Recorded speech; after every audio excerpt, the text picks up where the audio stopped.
Welcome to another episode of the Adrienne Ross Show, where sports and culture connect. Okay, some people have been wondering, what do you think, Adrienne, in terms of the Indiana Fever's roster? Who's making the roster? Who's not making the roster? What do you think of these draft picks? And I got to tell you, this is not really my wheelhouse. The front office stuff, the salary cap stuff, oh man, not my wheelhouse, over my head, but it has challenged me to do a little research. So we will find out if I have made proper heads and tails of all this. And in the comments, you can let me know where I may be off. But I'm going to look at some things in terms of the players who are definitely going to be on the Fever, the players vying for a spot, how many spots, and then I think I'll talk my way through and then give my thoughts about who's going to make the roster. All right. Why don't we just walk through this together? And I'm really walking through this. So walk with me. So we'll start with the three players Indiana Fever picked up on draft night on Monday, April 14th. And then we'll get into the whole list of players. So I'm going to go on over to X, to the Indiana Fever page. The Indiana Fever posted, the Fever front office used the team's 3 picks in the 2025 WNBA draft to obtain defense-oriented players with skill and versatility. So in case you didn't know or you forgot, the Fever did not have a first-round pick. The Fever had 19, 20, and 33. And 19 and 20 were in the second round, and the Fever selected Michaela Timson from Florida State. And the Fever then selected as number 20, Brie Hall from South Carolina. And then in the third round, with number 33, the Fever selected Yvon Eim from Gonzaga. So you see here, Timson, Hall, Eim. Those are the 3 picks. But now we're going to go over to her hoop stats and take a look at all the players on the table. So as I said, my brain doesn't usually do well with the numbers and all that. And they're still not going to do well with the numbers, but we're going to look at the types of players we have here quickly. We have Kelsey Mitchell, and you can see here she is a protected veteran. That's what that green V is. So Kelsey Mitchell's a protected veteran. Natasha Howard is a protected veteran. I'm going to go down here to Damaris Dantas, who is also a protected veteran. Then we've got R for protected rookie scale. And for protected rookie scale, we have Lexi Hull. Okay. And then we've got unprotected. And there are several of these players. Unprotected, we have Dewana Bonner and Sophie Cunningham, Sydney Colson, Brianna Turner, and Aaliyah Boston. Now, I don't know how all that works because I know Aaliyah Boston was just given that extension, the 4th-year extension on rookie, but she's considered unprotected.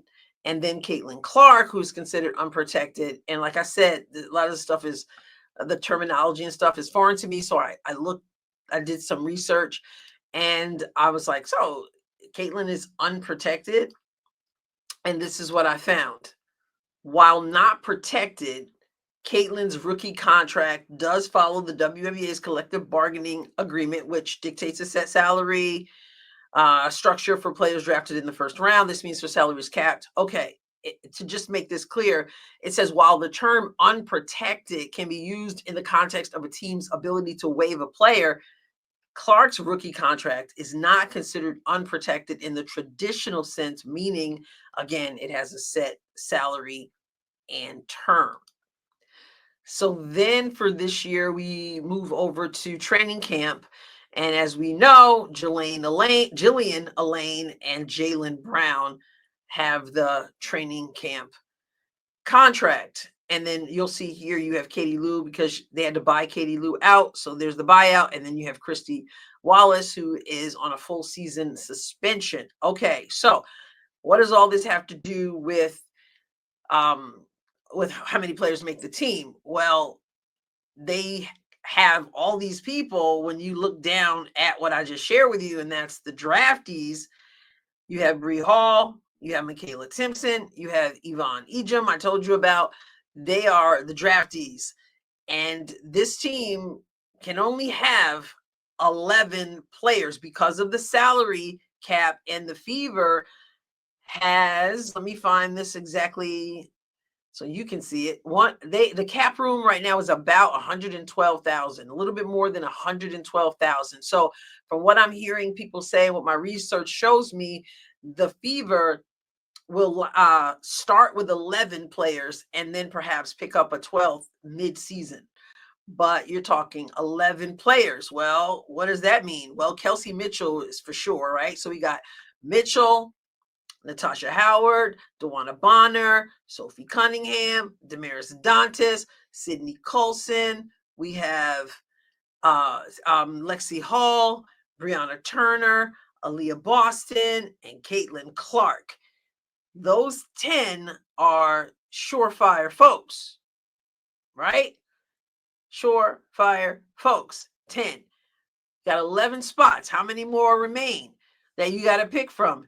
Jillian Elaine, Jaylen Brown, and then they just drafted the 3 people. So you've got 5 players vying for 1 spot. Now, this is how I understand it. If your understanding is different, then, help me out in the comments, because I'm, like I said, learning all that front office stuff. 5 players vying for 1 spot. Now, if I am the front office of the Fever or the coaching staff, it's pretty good problem to have. Man, I got 5 players and I got some talent here and I only need 1. I got a lot to pick from. Unless you're just like, oh, pulling your hair out because you really just can't figure it out. And then you kind of wish, well, I wish I only had 1 option, then I'll have to think about it. Well, no, I'd rather have the problem of being able to pick. However, if I'm one of these players, I'm a little bit nervous because I know there's only 1 spot. There's only 1 spot. And so I'm a little bit nervous and I want to make sure I can earn one of those spots. So we're going to take a look at, I think I did a video on Jillian Elaine already. I don't think I ever did one on Jaylen Brown, but I am going to just share some things with you about these 3 draftees. I'm not familiar with them personally, other than what I've researched. You may know more about them, but we're going to look at some stats. But if I'm the Indiana Fever, I got to decide. I got 1. Like, do I need a big or do I need another guard? And when you look at Indiana Fever, you're thinking about just looking at the point guard position. Well, Caitlin Clark is going to have a lot of minutes, and you also have Sydney Colson. Now, through the course of her career, Sydney Colson has not played a whole lot of minutes. You got to go back like 4 years to where she had her most minutes, which were around 15, 16, I think, if I remember right. But last year, I think it was like 10 minutes and change, or 8 minutes and change, something like that. But and she's 35 years old. She's a veteran. Is that all you need to spell Caitlin Clark some minutes? Is that all you need? And then you could take maybe Sophie Cunningham can run the point a little bit. Dewana Bonner can bring the ball up the floor. Dewana Bonner, I think, can play like 4 positions, right? I mean, is that what you want, or do you want another guard outside of what you ever already have to help run the point, or do you want a big? Now, the bigs that we have that we're looking at on this team are not bigs. I mean, I'm thinking that they need a big. That's what I said, but I'm thinking about a real big. We're talking 6'1" and 6'2" players here, so they're not even that big. So what else can they bring you has got to be important. And of course, I just shared with you that post where they said they were looking for versatility and defense. So let's take a look first at, we're going to go with Brie Hall. Let's go with the guard first and look at some stats. So Brie Hall is known as an elite defender. And here she has, for her stats, these are her, let me make sure these are the career stats.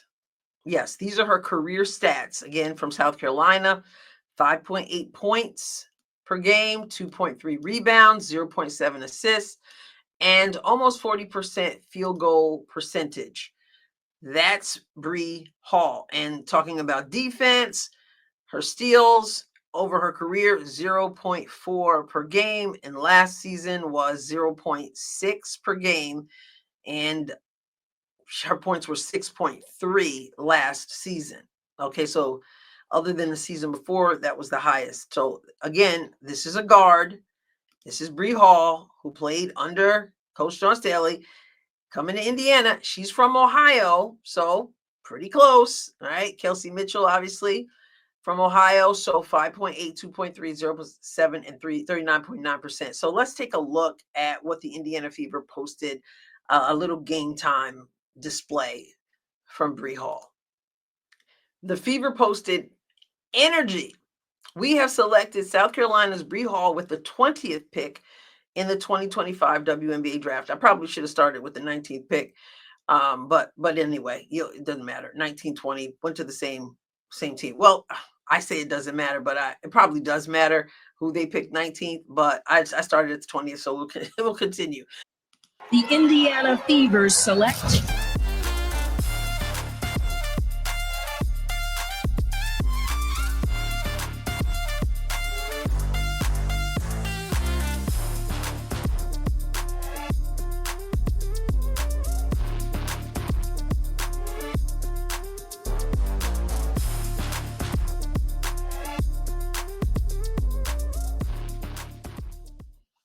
a lot of shooting there from Brie. And just looking again at her numbers, I just want to see what her 3-point percentage was for her career. 3-point percentage, 36.9%. So not bad at all. Free throw percentage leaves a little bit to be desired at 66%. Any case, there's Brie Hall. And again, she is highly spoken of concerning her defense. She was number 20, not number 19. So now I'm going to go back to the 19th selection, and that is Michaela Timson. We'll start with some of her stats, and then we'll show a little bit of her playing on the court. Michaela Timson, she's a forward out of Florida State University, birthplace Georgia. Her stats, 13 points per game, 8.4 rebounds, 0.6 assists, and my goodness, nearly 57% from the field forward. I think she's like 6'2". And let's look down at her last season. So like I said, 13 points per game over her career. But last season, you're talking about 17 and a half points per game, 10.6 rebounds per game. So a double, big time. And that field goal percentage, oh my. Okay, well, let's go over to what the Indiana Fever had to say about Michaela Timson, who was selected 19th. The Fever highlighted Timson's 2024-2025 stats, and they wrote averaging 17 and a half points per game, 10.6 rebounds per game, and 3.1 blocks per game out of Florida State. And they got fire right here. We have selected Michaela Timson 19th overall in the 2025 WNBA draft. So let's take a look at these 33 seconds of her play. the Indiana Fever select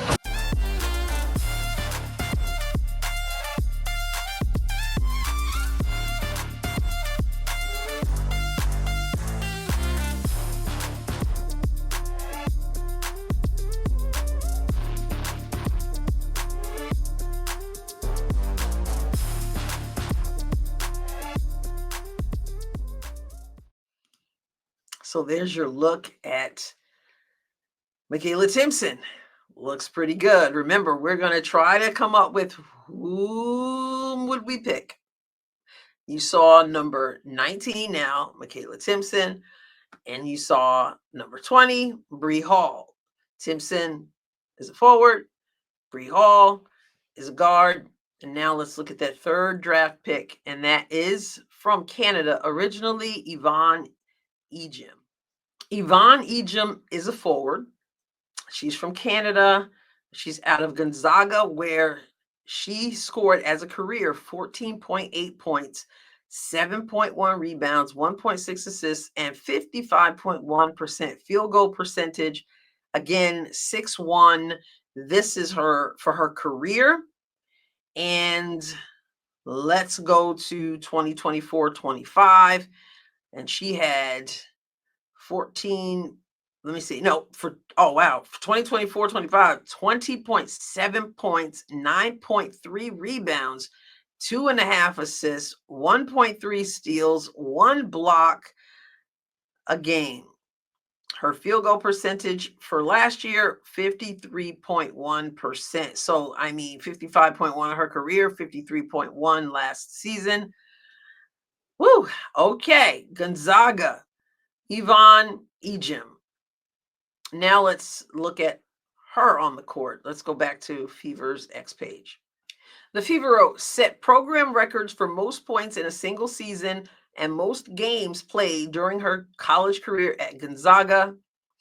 With the 33rd pick in the 2025 WNBA draft, we've selected Yvon Eim. The Indiana Fever select.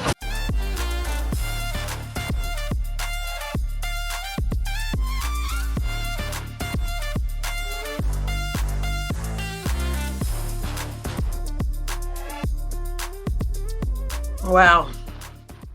What a decision there is to make. And I'm just looking at those three. I'm not even looking at Jillian or Jalen. I just call it a gut. I mean, Jillian has not played in the WNBA since 2021, I believe. She's been overseas, but maybe, obviously she'll have an opportunity to prove herself. But from what I see, what I believe, it's going to come down to that one spot. And I'm just gonna do this. You can get in the comments and tell me what you would do, but just from what I've seen, I'm going to just take off Jillian Elaine, not to underestimate her. I'm just glad I'm not the one making the decision, but I'm gonna move her off the table.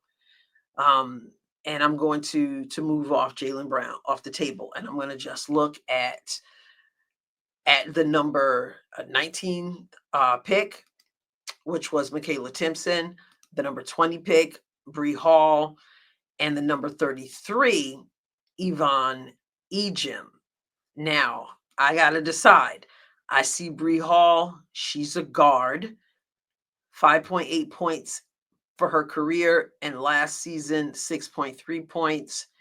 Steals, less than a steal in her career, less than a steal in last season. So I'm going to remove Brie Hall. Our field goal percentage 39.9. I'm gonna move her out of the picture. Okay, you might disagree, but like I said, that Fever will have to decide: do they want another guard? Do they want a forward? And these forwards are not big; they're small.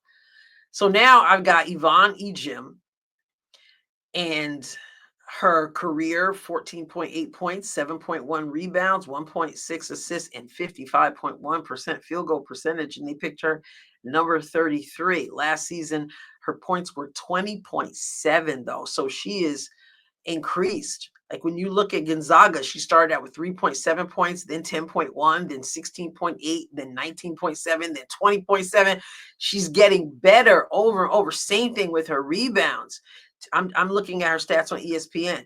2.1 rebounds, 5.6, 8.4, 8.7, 9.3. Everything has gone up.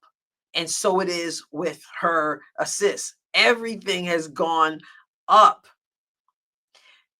And she's been pretty consistent with her steals or defense. I mean, oh man, wow, 1 block per game. So at 55.1%, like that's really interesting.